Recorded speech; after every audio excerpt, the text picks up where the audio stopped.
अब ये बताइए कि ये 3 साल पहले तीनों कृषि कानून तो चलिए वापस ले लिए गए, वो एक अलहदा विषय है पूरी तरीके से, लेकिन एक आश्वासन ये भी मिला था किसानों को कि एमएसपी को हम लीगल गारंटी देंगे और हम किसानों की लागत पर उसको लाभ मिले, फायदा मिले, नेट टेक इनकम जिसको बोला गया स्वामीनाथन आयोग की रिपोर्ट में, फायदा मिले किसान को। वो कम से कम ये प्याज की पैदावार, टमाटर को जिस तरीके से फेंक दिया जाता है क्योंकि दाम नहीं मिलता, घर से देना पड़ता है, ये तो प्रधानमंत्री का वादा था। 3 साल पहले कमेटी भी बना दी, लोकसभा में बता भी दिया कि भाई कितनी बार बैठी ये कमेटी, आज तक रिपोर्ट सबमिट नहीं हुई। तो झुनझुना माने इस कमेटी को। गरिमा जी, सबसे पहले तो हमें मोदी सरकार का धन्यवाद देना चाहिए कि एसएम स्वामीनाथन साहब, जिनका इतना बड़ा कृषि अर्थव्यवस्था के रूप में जिसका हम डिस्कशन कर रहे हैं, जिसपे हम चर्चा कर रहे हैं, उनको भारत रत्न का सम्मान दिया है। तो ये हर एक नागरिक के लिए, हर एक किसान के लिए बड़ा सम्मान है। उसके अलावा चौधरी चरण सिंह जी को जो सम्मान दिया गया है वो भी अपने आप में एक बहुत बड़ा सम्मान है। ये मोदी सरकार की दृढ़ निश्चितता को दोहराता है कि किसान, कृषि कितना बड़ा एक कंसर्न है सरकार के लिए, पहला विषय।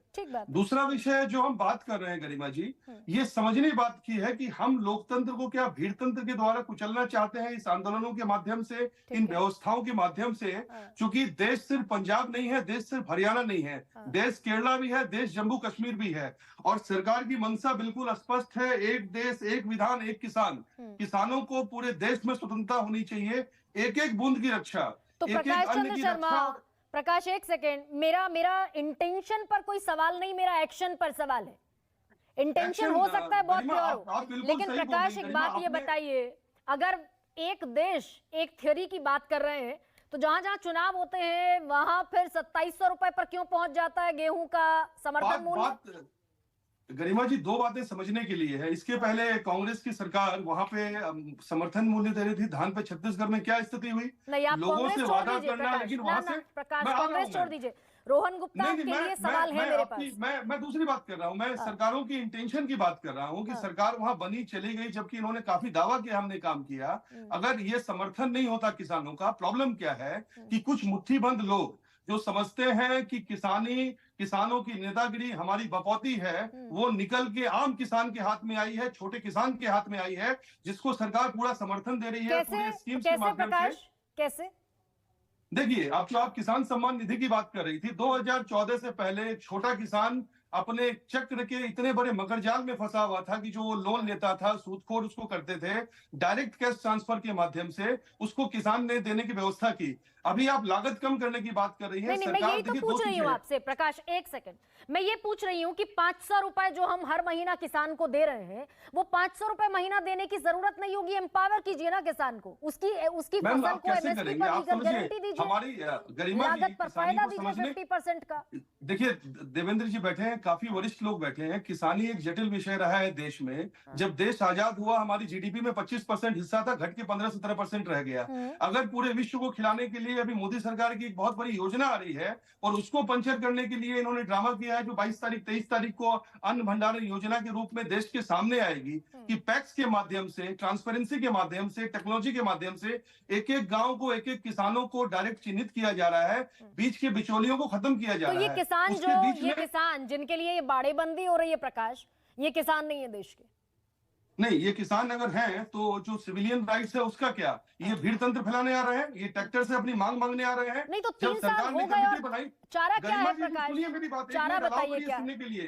देखिए, पूरा देश सुन रहा है आपको और मुझे। ये बात हमें समझने के लिए है कि आज बच्चों का एग्जाम होना है, कॉलेज का, स्टूडेंट्स का एग्जाम होना है। ये भीड़तंत्र क्या है? सिविलियन राइट्स का ये प्रतिबंध उल्लंघन है। आप भीड़ तंत्र के माध्यम से सरकार पे गलत दबाव बना रहे हैं। इन्होंने नंगा नाच किया उस समय लाल किले पे पहुंच के, क्या था ये? उसके हिसाब से इन्होंने जो अपनी व्यवस्थाएं बनाई, कितने बीमार मरे, आप किसानों की बात कर रहे हैं जिसका कोई एक्चुअल आंकड़ा नहीं है, लेकिन जो कितने बीमार मरे, कितने आम लोगों को परेशानी हुई, ये हमें एक समझने की बात है। लेकिन आश्वासन, लेकिन प्रकाश एक सेकंड, सारी बातें जायज हैं, भीड़ तंत्र को इजाजत नहीं दी जा सकती, पर एमएसपी को लीगल गारंटी का वादा, स्वामीनाथन आयोग की सिफारिशों को लागू करने का वादा, आपने भारत रत्न का जिक्र किया अभी, वो तो C2+50 कहते थे, तो ये आश्वासन आपने दिया था, कमेटी आपने बनाई, 3 साल उस कमेटी को हो गए, रिपोर्ट अभी तक दाखिल नहीं हुई। वो कमेटी अभी तक ये नहीं बता पाई, एक सेकंड प्रकाश, वो कमेटी अभी तक ये नहीं बता पाई एमएसपी को लीगल गारंटी दी जा सकती है कि नहीं, यस और नो, ये भी नहीं बता पाई।